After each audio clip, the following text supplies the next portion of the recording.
Beaucoup de choses se sont passées. Il y a eu ce que beaucoup qualifient d'attaque symbolique de l'Iran contre la base aérienne américaine au Qatar.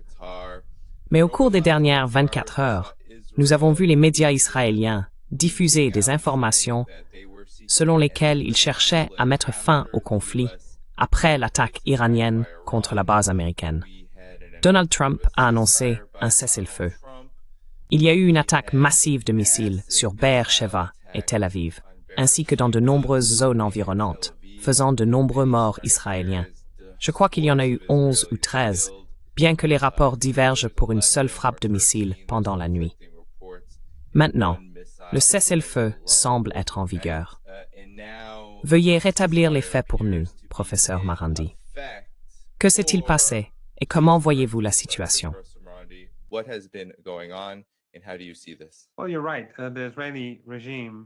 Eh bien, vous avez raison.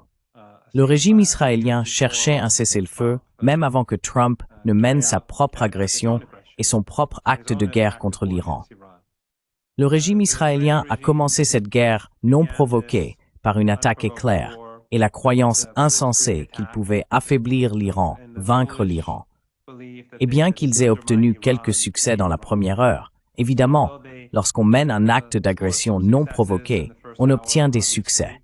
Ils ont assassiné beaucoup d'innocents. Ils ont tué des hauts responsables, leurs familles et leurs voisins, ce qui bien sûr n'a aucune importance pour l'Occident ou le régime israélien, comme nous l'avons vu à Gaza et au Liban.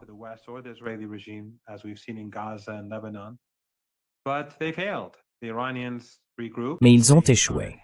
Les Iraniens se sont réorganisés. Ils ont commencé à frapper les villes israéliennes.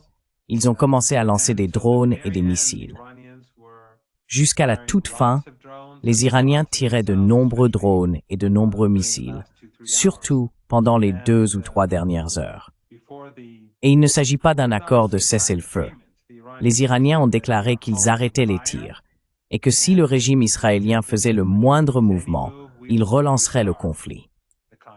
Donc je ne sais pas exactement quel terme technique on pourrait utiliser, mais les Iraniens ont averti le régime israélien que s'il tirait sur l'Iran, s'il attaquait l'Iran, il serait frappé très durement en retour.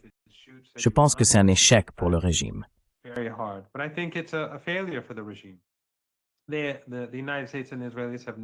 Les États-Unis et les Israéliens n'ont pas détruit le programme nucléaire iranien. L'Iran compte de nombreux scientifiques. Une grande partie de ses ressources est intacte. Nous devrons voir ce qui s'est réellement passé à Fordow. Et désormais, l'Iran dispose d'une excuse pour ne plus coopérer avec l'AIEA comme il le faisait auparavant. Mais surtout, je pense que cela montre la vulnérabilité du régime israélien. Pour la première fois, ils ont été frappés encore et encore, sans relâche. Et Netanyahou cherchait une porte de sortie. Les Iraniens, bien sûr, ne veulent pas d'une guerre régionale. Ils ne souhaitent pas un effondrement économique mondial, mais ils voulaient humilier le régime et humilier Netanyahou. Et je pense que c'est exactement ce qui s'est passé.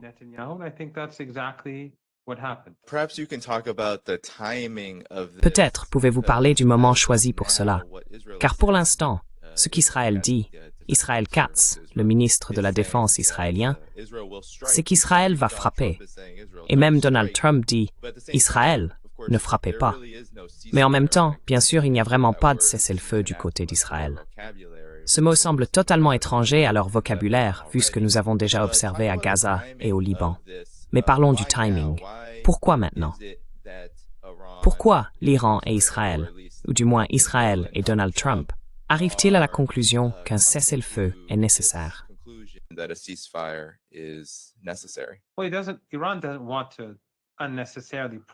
Eh bien, l'Iran ne veut pas prolonger inutilement une guerre et faire tuer des civils, car après tout, ce régime est meurtrier.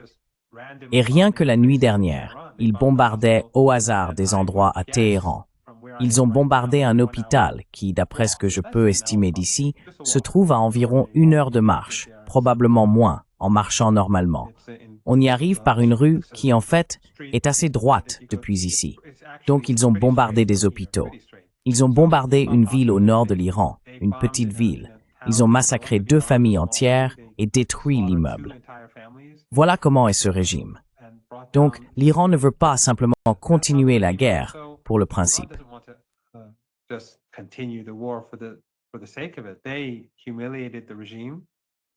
Ils ont humilié le régime.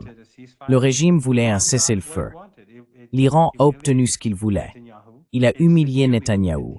Il l'a considérablement affaibli et il a aussi affaibli le régime parce que c'est la première fois que l'on voit la société israélienne s'effondrer et réaliser qu'ils ne peuvent pas, vous savez, simplement bombarder comme ils le font à Gaza, ou même en 2006 lorsqu'ils ont perdu la guerre contre le Hezbollah.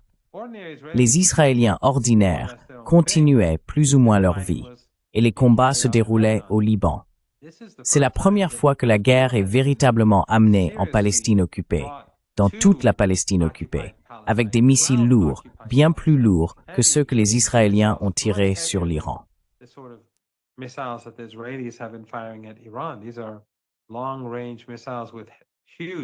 Ce sont des missiles longue portée avec d'énormes charges utiles.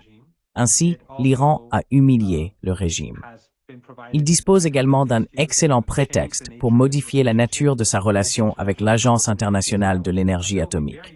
Cela sera très utile à l'avenir, car l'agence s'est révélée malhonnête.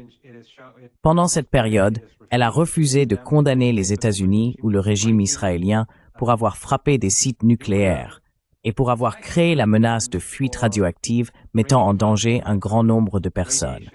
Ils sont indifférents. Les Européens sont indifférents. Ils l'ont soutenu. Donc, à cause de cela, l'Iran dispose désormais d'un nouveau levier.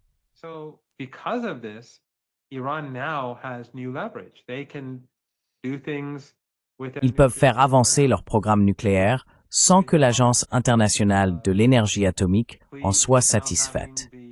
Ils ne lui fourniront que des informations très limitées. Ainsi, l'Iran a désormais une bonne raison de ne pas coopérer avec l'Agence internationale de l'énergie atomique, de ne pas lui fournir le type d'informations qu'elle recherche. Il est même question de quitter complètement le TNP, ce qui est très grave. Cela donne donc à l'Iran un énorme levier pour l'avenir.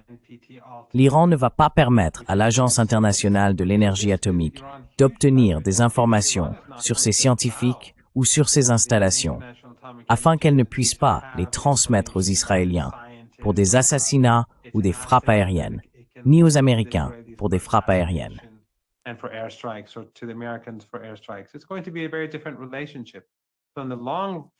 La relation sera très différente. Donc, à long terme, je pense que les États-Unis et le régime israélien se sont également trompés sur ce point. Mais surtout, le régime s'est montré au monde comme agressif, barbare, une menace pour l'humanité en ciblant des sites nucléaires pacifiques, et il a échoué. Le mythe de l'invincibilité israélienne n'existe plus. Il a disparu à jamais. Malgré le fait que les Américains et les Européens étaient derrière lui et que les Américains faisaient le plus gros du travail pour bloquer les missiles et drones iraniens, ils ont échoué. Et au final, ce sont les Iraniens qui frappaient les Israéliens de toutes parts jusqu'à la toute dernière minute des combats.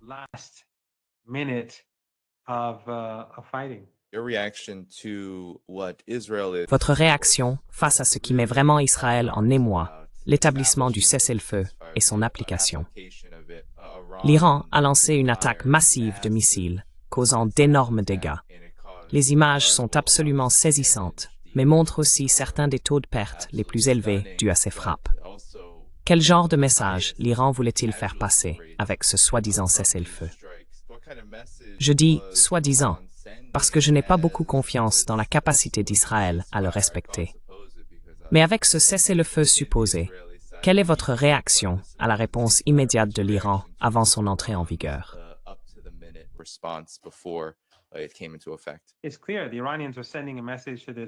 Il est clair que les Iraniens envoient un message aux Israéliens et à l'Occident pour leur montrer qu'ils sont en position de force, qu'ils peuvent frapper à volonté quand ils le souhaitent, où ils le souhaitent. Jusqu'au tout dernier moment, l'Iran les a frappés pour montrer que c'est le régime israélien qui est en position de faiblesse. Si le régime israélien persiste, l'Iran continuera et il frappera le régime israélien jour et nuit. Et n'oubliez pas, c'est une petite entité. L'Iran, en tirant quelques missiles ici et là, affecte tout le pays, anéantit. Tout le pays est dans la peur. Tout le régime craint les missiles iraniens. Et encore une fois, la charge utile est énorme.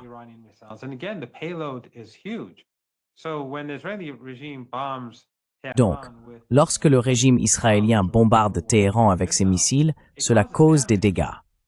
Mais Téhéran est immense et la charge utile de ces missiles est bien plus petite. En revanche, Tel Aviv en Israël est bien plus petite que Téhéran et les missiles que l'Iran y envoie sont énormes. Ainsi, la population à travers Israël est traumatisée et nous voyons des gens partir. Nous voyons des gens supplier pour un cessez-le-feu. Nous voyons des politiciens réclamer un cessez-le-feu. Et finalement, Netanyahou lui-même cherchait un cessez-le-feu. Ce n'est pas nous qui avons cherché un cessez-le-feu, c'est Netanyahou, ces derniers jours, qui poussait à la fin du conflit militaire. Cela en soi, je pense, en dit déjà long.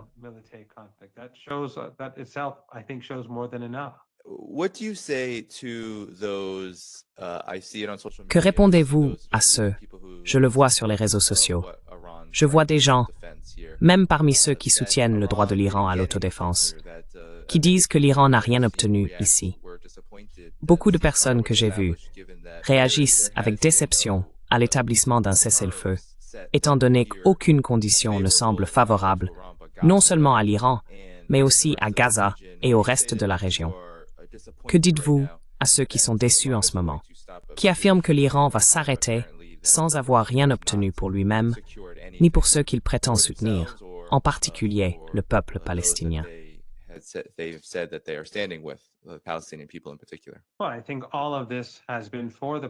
Eh bien, je pense que tout cela a été fait pour le peuple palestinien depuis le premier jour. Toutes les sanctions contre l'Iran, toutes les frappes contre l'Iran, c'est à cause du peuple palestinien. Qui, à part l'Iran et le Yémen, a fait quoi que ce soit pour les Palestiniens? Qui a même rompu ses relations avec le régime israélien? Qui a cessé de commercer avec le régime israélien? Qui a arrêté d'envoyer ou de transporter du pétrole vers le régime israélien? Il n'y a que l'Iran qui tienne tête à tout l'Occident et à ses collaborateurs régionaux. Je pense que les sacrifices que l'Iran a faits et continue de faire sont énormes. Mais l'Iran a brisé l'élan de Netanyahou. Netanyahou n'a rien obtenu. Le programme nucléaire iranien a-t-il vraiment été détruit? Bien sûr que non. Netanyahou a-t-il réussi à affaiblir la République islamique d'Iran? Bien sûr que non. Le régime israélien, malgré cette attaque éclair, peut-il vraiment prétendre avoir remporté une victoire militaire?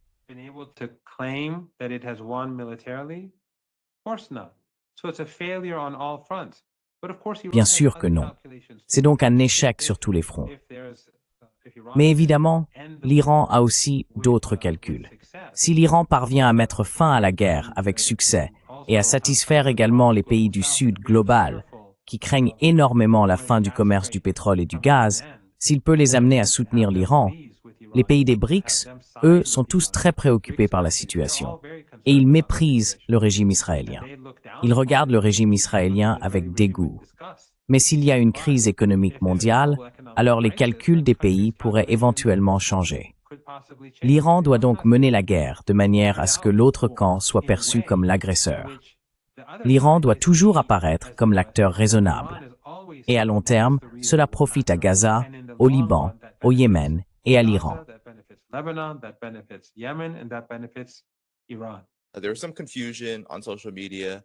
Il y a eu une certaine confusion sur les réseaux sociaux. Le ministre des Affaires étrangères, Abbas Araghchi, a apparemment déclaré qu'aucun cessez-le-feu n'allait entrer en vigueur, qu'il n'en avait même pas reçu les modalités, puis il a annoncé peu de temps après qu'il entrerait en vigueur. Que pensez-vous de la manière dont tout cela a été géré politiquement? Certaines personnes rencontrent des problèmes à ce sujet du côté iranien. Je suis curieux de savoir ce que vous considérez comme le plus important, alors que nous entrons dans cette nouvelle phase de ce que je considère comme un conflit, et bien sûr, une situation régionale qui est loin d'être résolue.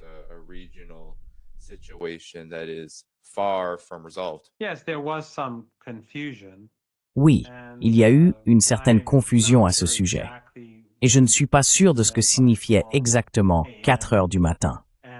Et il n'y a pas eu de cessez-le-feu, au sens où il y aurait eu un accord de cessez-le-feu et où les deux parties auraient eu un arrangement formel. Il s'agit seulement d'une cessation des hostilités. En d'autres termes, il n'y a pas de tir.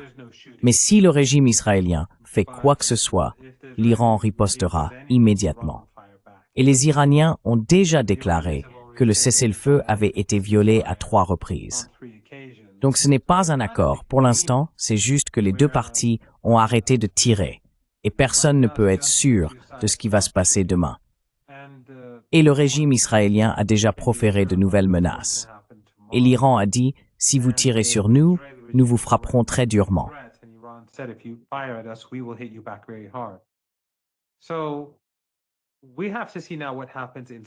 Nous devons donc maintenant observer ce qui se passe en Israël, car Netanyahou est clairement en difficulté. Il n'a pas obtenu ce qu'il voulait. L'Iran conserve ses scientifiques, son programme nucléaire, son armée et sa défense antimissile qui a frappé les Israéliens durement jusqu'à la toute fin. Nous devrons donc attendre et voir. Israël n'est pas un régime qui reste tranquille et se comporte comme un pays. C'est un régime expansionniste, meurtrier et raciste. Et l'Iran, à l'heure où nous parlons, se prépare à un éventuel conflit futur. Je n'ai aucun doute que l'Iran va réagir très rapidement pour combler ces lacunes défensives, et renforcer ses capacités offensives.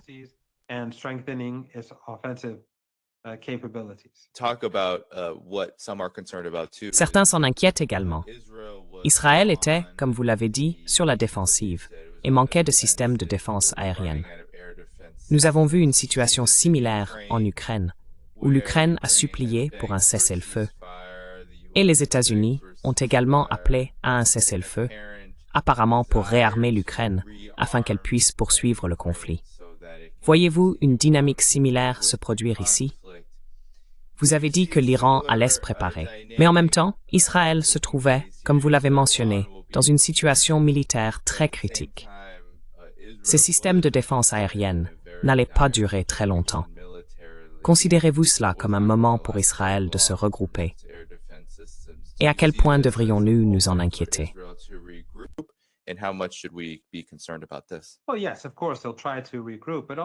Eh bien, oui, bien sûr, ils vont essayer de se regrouper. Mais il faut aussi se rappeler que lors de leur attaque éclair, ils ont infligé de nombreux dégâts aux défenses aériennes de l'Iran. L'Iran va donc devoir sérieusement reconstruire ses défenses aériennes et les renforcer bien plus qu'auparavant et très rapidement, avec de nouvelles technologies et de nouvelles capacités. Ce ne sont donc pas seulement les Israéliens qui vont chercher à se préparer. L'Iran va aussi se préparer. La seule différence, c'est que le régime israélien a perdu cette manche. Je ne dis pas que l'Iran a mis le régime hors jeu, mais le régime cherchait un cessez-le-feu. Le régime a des problèmes internes, et l'Iran veut voir quelles dynamiques sont désormais à l'œuvre à l'intérieur de la Palestine occupée, après l'échec de Netanyahou. Voyons ce qui va se passer au sein de la société israélienne, ou de la communauté des sionistes qui occupent la Palestine.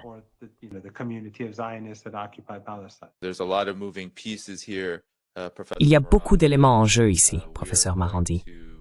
Nous allons devoir suivre ces évolutions, car comme vous l'avez dit, Israël se trouve dans une situation très instable. De manière générale, la façon dont Israël gère son instabilité et sa fragilité, et bien sûr cette perte de légitimité, c'est par davantage de guerre, de violence et de génocide contre le peuple palestinien.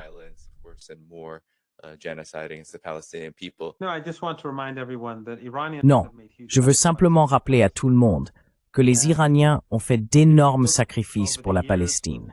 Et si l'on regarde au fil des années, depuis 4 décennies et demie, aucun pays n'a fait de tels sacrifices.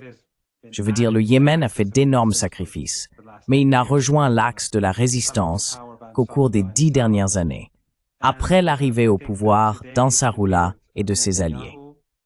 Et je pense que la défaite de Netanyahou aujourd'hui est, à long terme, une très bonne nouvelle.